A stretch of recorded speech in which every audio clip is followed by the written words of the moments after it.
আসসালামু আলাইকুম। তুই কো দে ওয়ালাইকুম আসসালাম ওয়ালাইকুম আসসালাম ওয়া রাহমাতুল্লাহি বারাকাতু। ওয়া বারাকাতু। ঠিক আছে আদে বেটি শুন একটা কথা কচু একটা কথা তুই শুন থাক না থাক মাইকটা থাক তহ কইম মহ কইম হ্যাঁ গল্পটা হচ্ছে কি কদি হামাক না 5 ওয়াক্ত নামাজ পড়া জরুরি না বাংলাতে নাই কিভাবে এলা কইম আমরা কেন কদি কেন করি 5 ওয়াক্ত নামাজ পড়া আমার কেন জরুরি কো কেন এই জন্য মানে আল্লাহর আনুগত্য হবে আল্লাহর আনুগত্য হবে নেকি হবে আর এটা কি হবে আমার মানুষের শরীরের চর্চা হবে শরীর চর্চা হবে হ্যাঁ এটা ব্যায়াম হবে তাকে মানুষ সুস্থ থাকবে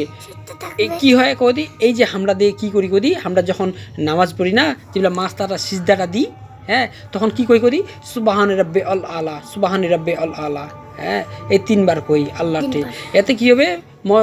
আমরা যখন শান্তি থাকি আল্লাহর রহমত পাওয়ার জন্য হ্যাঁ মাথা ঠেকাই তখন না মানে রক্ত চলাচল হয় ব্রেনের মাথার রক্ত চলাচল হয় না তখন এই রক্ত চলাচলের মাধ্যমে আমার না ব্রেন সুস্থ থাকে বুঝা গেল সুস্থ থাকে হ্যাঁ ওই জন্য না আমাকে না মাথা ঠেকবায় মনে করি যে মাটিত এই জন্য আল্লাহর অনুগত এতে কি হবে কদি এতে আমার শরীরেরও লাভ হয় এটিও দিবা আমি না কিও পছন্দ